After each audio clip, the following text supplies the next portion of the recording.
Sa buhay ng may mga anak na maliliit pa, kapag tulog talaga ang mga anak natin, kailangan natin bilis-bilisan ang ating mga galaw. Kung meron pa tayong gustong gawin, gawin na natin habang natutulog pa sila.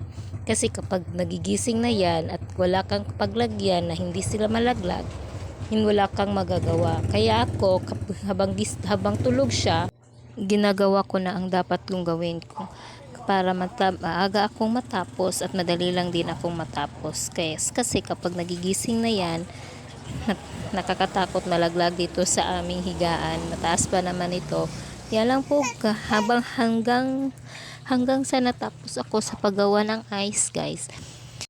At nakapagsaing pa ako, hindi pa rin siya nagigising. Kaya umuwi dito ang kanyang kapatid, yung pangalawa kong kapatid, pangalawa niyang kapatid, pinakain ko muna habang natutulog ang aming bunso.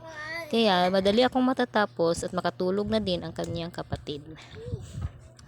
Kaya kayo guys, kapag mayroon kayong maliliit na anak, kapag tulog, huwag din kayong matulog. Kasi ako ganyan ako minsan, matutulog ako kapag tulog ang baby namin.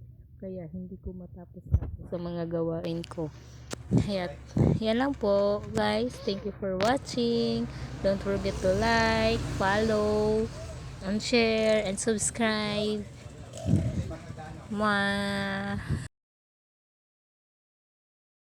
Thank you for watching.